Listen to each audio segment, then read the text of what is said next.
कवि, बंधु और बहनों,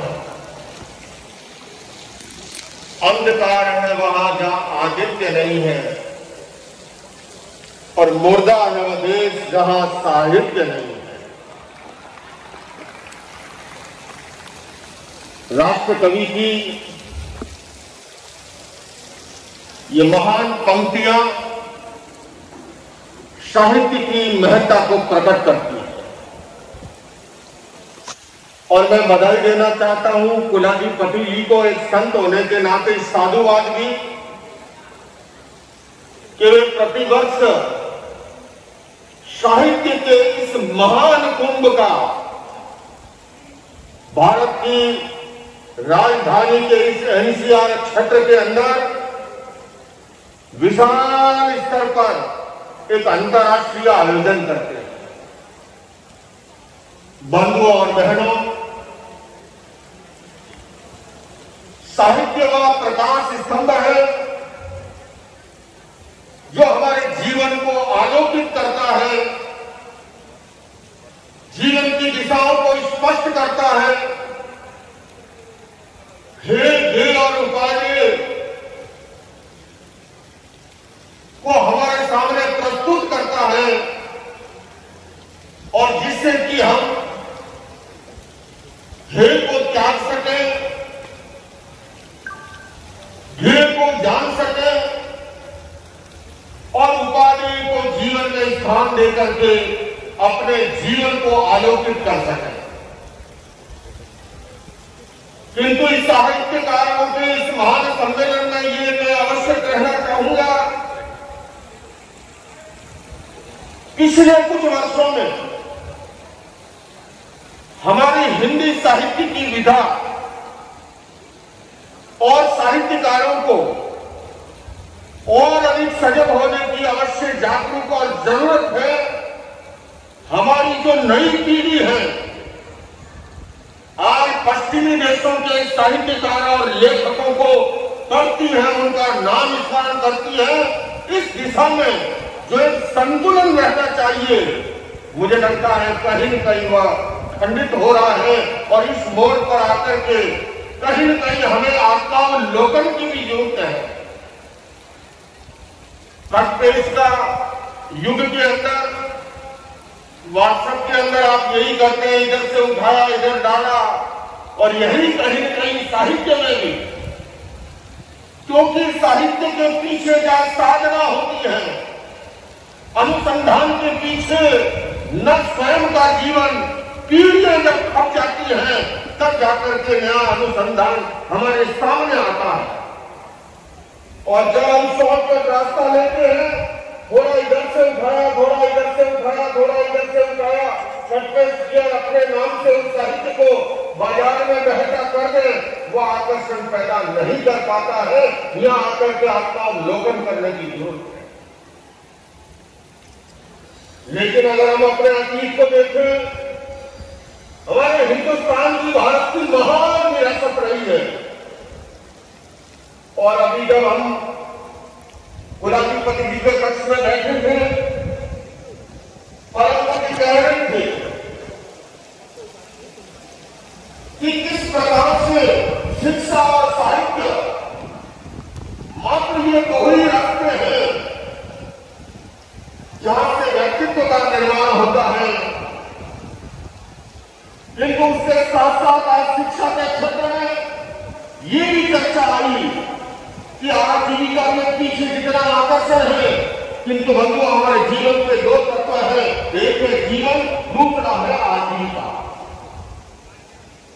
भारतीय संस्कृति में केंद्र में हमेशा चेतना रही है, आत्मा रही है। पदार्थ हमारे में हमेशा परिधि में रहा है और जब केंद्र में पदार्थ आ जाता है, भौतिकता आती है और आत्मा चेतना को ढूंढने जाए परिधि में भी जब नहीं मिलती है, वहीं से विकृतियां उत्पन्न होती है। मैं एक धर्माचार्य होने के नाते ये भी कहना चाहूंगा कि धर्म का जो है भौतिक विकास से कोई विरोध नहीं है।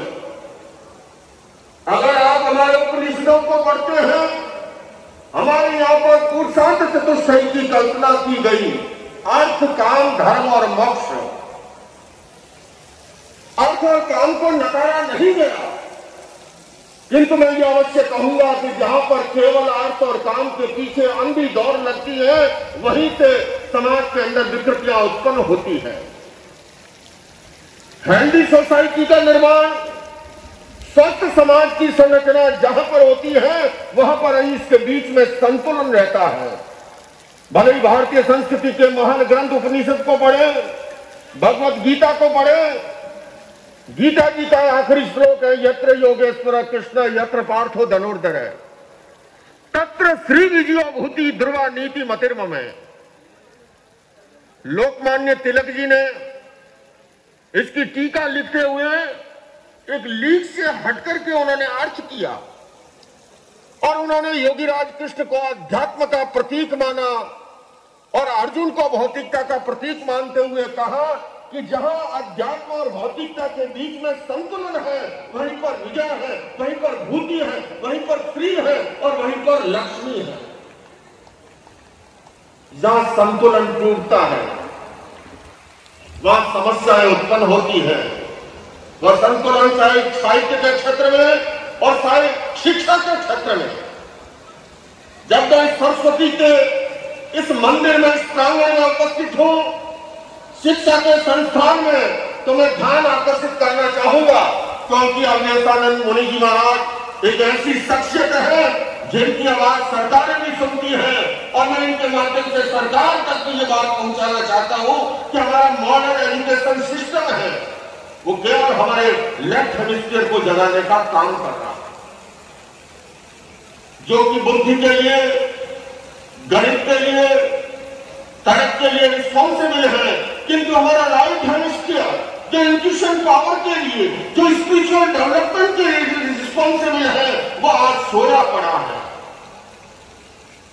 बंधु और बहनों, यूनेस्को का संविधान भी ये बात को स्वीकार करता है कि हमारे इसी युद्ध मैदान में बाद में लड़ा जाता है, पहले मस्तिष्क में पैदा होता है। हमारी प्राचीन जो शिक्षा प्रणाली थी, हमारी जो गुरुकुल प्रणाली थी, उसके अंदर एक संतुलन था, लेकिन आज शारीरिक शिक्षा पे ध्यान दिया जा रहा है, कुछ भौतिक शिक्षा पर बहुत कुछ ध्यान दिया जा रहा है, किंतु उसके साथ साथ मेंटल डेवलपमेंट और इमोशनल डेवलपमेंट का जो प्रावधान है, वही कहीं छूटता जा रहा है। ये विज्ञान सम्मत तथ्य है कि हमारे इसी मस्तिष्क में एनिमल ब्रेन भी मौजूद है। जहां पर 5 विकृतियां जन्म लेती है, तो इसी मस्तिष्क में नियोकॉर्टेक्स परत भी है, जहां पर मानवीय और दैविक वृत्तियां जन्म लेती है।